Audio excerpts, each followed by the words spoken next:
Good evening class. स्वागत है आप सभी का हमारे यूट्यूब चैनल में। पिछली क्लासेस में हमने आपको स्वरों के वर्गीकरण के बारे में बताया था और स्वरों के वर्गीकरण में मैंने आपको पंडित कामता प्रसाद गुरु के आधार पर हमने स्वरों को दो भागों में डिवाइड किया था, मूल स्वर और संधि स्वर। और तो आज उसी कड़ी में हम देखेंगे कि उच्चारण के कालमान के अनुसार स्वरों को कितने भागों में वर्गीकृत किया गया है।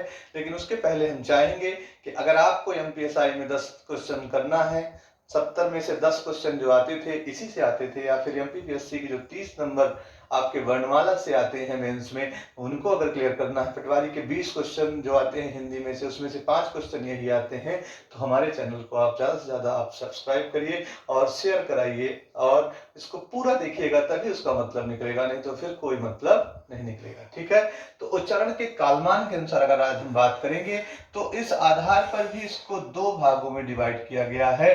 तो दो भाग कौन कौन से होते हैं? तो एक होता है आपका लघु स्वर और एक होता है आपका गुरु स्वर। आप लोगों ने जब चौपाई वगैरह पढ़ी होगी या फिर आप लोग जब दोहा सोरठा पढ़ते होंगे उस टाइम पर यहाँ पर कहीं ना कहीं आपको कुछ ना कुछ चीजें आपको यहाँ पर देखने के लिए मिलती हैं। ठीक है, तो ये सारी चीजें जब अपन देखेंगे तो कौन कौन सी चीजें क्या होती हैं इनके बारे में तो देखेंगे, क्या क्या चीजें महत्वपूर्ण होती हैं। जब अपन वहां पे छोटी की मात्रा होती तो एक काउंट करते हैं, बड़ा की मात्रा होती दो काउंट करते हैं। यही सारी चीजें आप लोग उच्चारण के कालमान के अनुसार यहाँ पर देखेंगे। तो जब बात करते हैं लघु स्वर की बात करते हैं तो सबसे पहला अपन सीखते हैं लघु स्वर। क्या होता है लघु स्वर?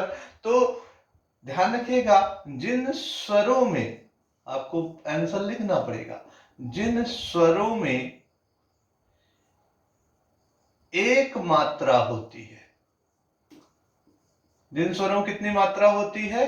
एक मात्रा होती है, उसे क्या कहा जाता है? उसे कहा जाता है लघु स्वर। जैसे आ, ई, उ, ठीक है ना, और आपका यहां पर जो है तो त्रा की बात करते हैं तो यहां पर जो है कितनी मात्रा हो जाती है? तो एक मात्रा होती है। तो यहां पर ध्यान रखिएगा कि जिन स्वरों में एक मात्रा होती है उसको क्या कहते हैं? तो उसको कहते हैं क्या? ध्यान रखिएगा, लघु स्वर। ठीक है, उसके बाद यहां पर ध्यान रखिएगा दूसरा आता है दीर्घ स्वर। तो दीर्घ स्वर की बात, सॉरी, गुरु स्वर की बात करते हैं। दीर्घ स्वर तो हमने वहां पढ़ा था।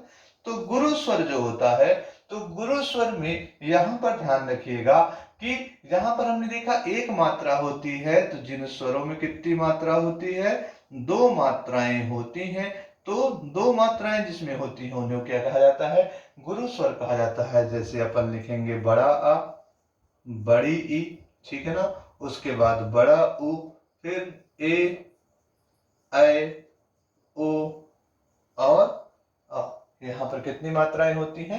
दो मात्राएं होती हैं। तो हमने देखा सबसे पहले पंडित कामता प्रसाद गुरु पढ़ा दिया था पिछले लेक्चर में। आज देखा हमने उच्चारण के कालमान के अनुसार दो प्रकार के होते हैं स्वर, लघु स्वर एवं गुरु स्वर। एक मात्रा तो लघु स्वर और दो मात्रा होती है तो गुरु स्वर। ठीक है, उदाहरण याद रखिएगा। ठीक है, उसके बाद हमारा जो तीसरा फॉर्मेट होता है, तो तीसरे फॉर्मेट में अपन जब जाते हैं तो यहाँ पे आता है ओष्ठाकृति के आधार पर, यानी हम बात करते हैं ओठ के आधार पर, यानी ओष्ठाकृति के आधार पर। अब मान लीजिए कि हमारा जो ओठ होता है अगर गोल हो जाए, ओ ऐसे हो जाए, दो होते हैं। एक होता है आपका यहाँ पे वृत्ताकार, यानी सर्कुलर होता है, ठीक है, और एक होता है आवृत्ताकार, यानी अंडाकार शेप में जब हो जाए। ठीक है, तो जब वृत्ताकार हो जाए तो उसे क्या कहते हैं, और जब अवृत्ताकार हो जाए तो उसे उसमें कौन कौन से आते हैं? तो ध्यान रखिएगा कि जिन ध्वनियों के उच्चारण में, यहां पे ध्यान रखिएगा, जिन ध्वनियों के उच्चारण में होठों का जो आकार है वो गोल हो, जिन ध्वनियों के उच्चारण में होठों का आकार कैसा हो जाए? गोल हो जाता है, उन्हें क्या कहा जाता है? तो उन्हें वृत्ताकार कहा जाता है। किसमें आते हैं वो? वृत्ताकार स्वर कहते हैं।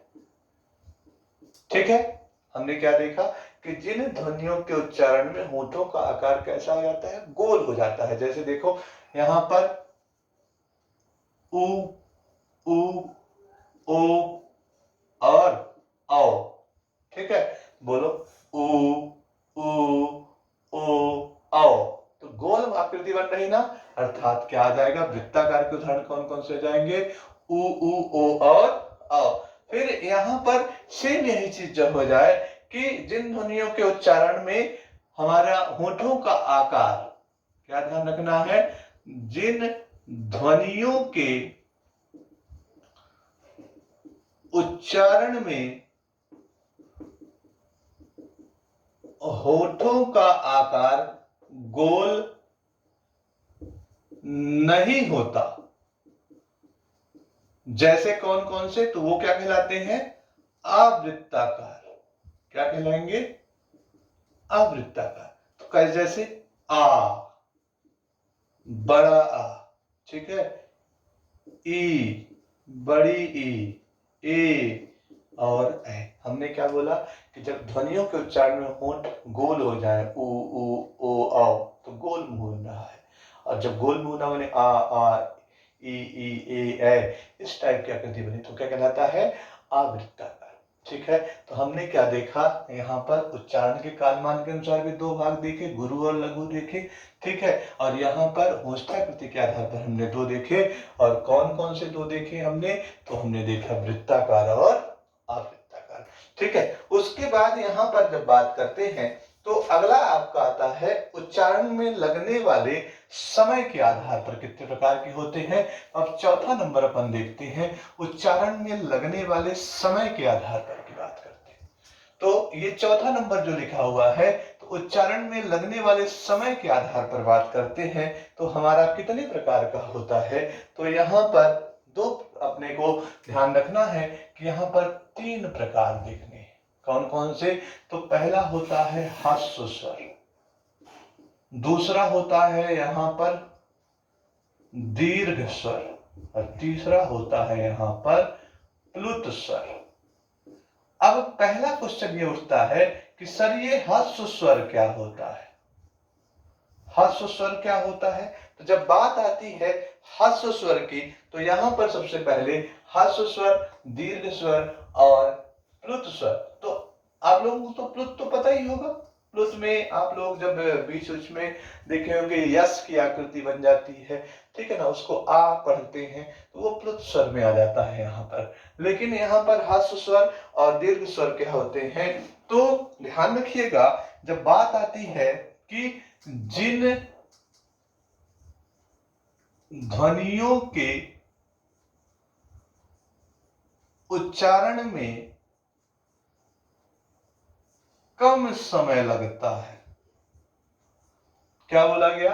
जिन ध्वनियों के उच्चारण में कम समय लगता है, जैसे आ, ई, उ और आपका री। ठीक है, तो इसमें कम समय लग रहा है, इसीलिए इसको क्या कहेंगे? ह्रस्व स्वर। और जिन ध्वनियों के उच्चारण में दीर्घ स्वर मतलब अधिक समय, जिन ध्वनियों के उच्चारण में क्या लग रहा है? अधिक समय लग रहा है, उसे क्या कहोगे? दीर्घ स्वर कहोगे। जैसे मान लीजिए आपका आ जाएगा बड़ा आ, बड़ी ई, उसके बाद आपका आ जाएगा कौन सा? बड़ा उ, फिर उसके बाद आपका आ जाएगा ए। ठीक है, लिख लीजिएगा।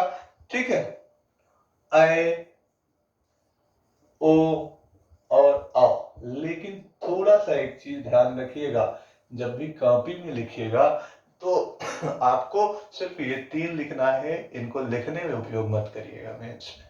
ठीक है, आते ही नहीं में है। जिन ध्वनियों के उच्चारण में अधिक समय लगता है वो सब लिखना, लेकिन जब मेंस में लिखिएगा तो इसको फिर यहां से हटा दीजिएगा। कितना लिखना है? सिर्फ इतना लिखना है। ठीक है, जानने के लिए है लेकिन लिखने में उपयोग नहीं करना उसके आगे वाले। ठीक है, ध्यान रखिएगा। उसके अलावा अब बात करते हैं प्लुत स्वर में कौन से आते हैं। तो प्लुत स्वर में जब बात करेंगे कि जिन ध्वनियों के उच्चारण में, यहाँ पे क्या देखा कि यहाँ पर देखा जिन ध्वनियों के उच्चारण में कम समय लगता है उसे क्या कहेंगे, आपका ह्रस्व स्वर लगते हैं कहते हैं। अधिक समय का मतलब यहाँ पे क्या होता है, अधिक समय मतलब क्या, जिन ध्वनियों के उच्चारण में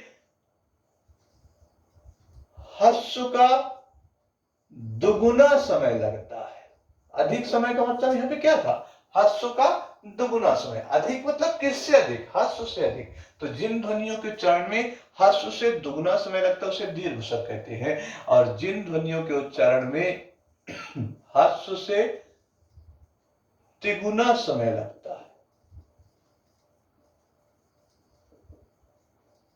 उसे क्या कहते हैं, प्लुत स्वर कहते हैं। ठीक है, और इनको अंग्रेजी के यस, अंग्रेजी के कैसा लिखा जाता है, यस के समान, और हिंदी के तीन के समान लिखा जाता है।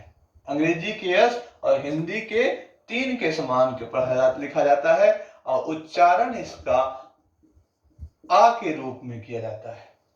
उच्चारण किस रूप में किया जाता है, तो आ के रूप में उच्चारण इसका किया जाता है। ठीक है, यानी क्या जानेंगे, सबसे पहले ह्रस्व स्वर, जिन ध्वनियों के उच्चारण में कम समय लगता है उसे ह्रस्व स्वर कहते हैं। जिन ध्वनियों के उच्चारण में ह्रस्व से दुगुना समय लगता है उसे दीर्घ स्वर कहते हैं, और जिन ध्वनियों के उच्चारण में ह्रस्व से तिगुना समय लगता है उसे क्या कहते हैं, प्लुत स्वर कहते हैं। और इसको अंग्रेजी के यस और हिंदी के तीन जैसा लिखा जाता है। उदाहरण के रूप में अगर हम बात करेंगे तो उदाहरण के रूप में आप यहाँ पर कुछ भी, जैसे मान लीजिए प्रथमोध्याय कर सकते हैं। यहाँ पे संस्कृत साहित्य में मेनली इसका उपयोग किया जाता है। ठीक है, तो प्रथमोध्याय वगैरह यहाँ पर लिख सकते हैं। ठीक है, तो ये कुल मिलाकर के आपका कौन सा हो जाएगा, स्वरों का वर्गीकरण। तो हमने स्वरों का जो वर्गीकरण किया है, तो पंडित कामता प्रसाद गुरु के अनुसार हमने आपको यहाँ पर बताया होगा दो भागों में। हमने आपको उच्चारण के कालमान के अनुसार भी दो भाग बताए हैं, हमने आपको ओष्ठाकृति के आधार भी दो प्रकार के बताए हैं, और उच्चारण में लगने वाले समय के आधार पर तीन प्रकार बताए हैं। तो ये सारा जब आप देखेंगे तब आपका स्वर खत्म होगा। और हमने आपको जो स्वरों के बारे में बताया है इसको अच्छे से मेंशन कर लीजिए, नोट कर लीजिएगा। ठीक है, इसका स्क्रीनशॉट ले लीजिए, और हमारे चैनल को जितना ज़्यादा से ज़्यादा हो सके शेयर करिए, सब्सक्राइब करिए, और पूरा देखिएगा, कोशिश करिएगा। ठीक है ना, तो आपका हिंदी जो है सरल हो जाएगा। ठीक है, थैंक यू।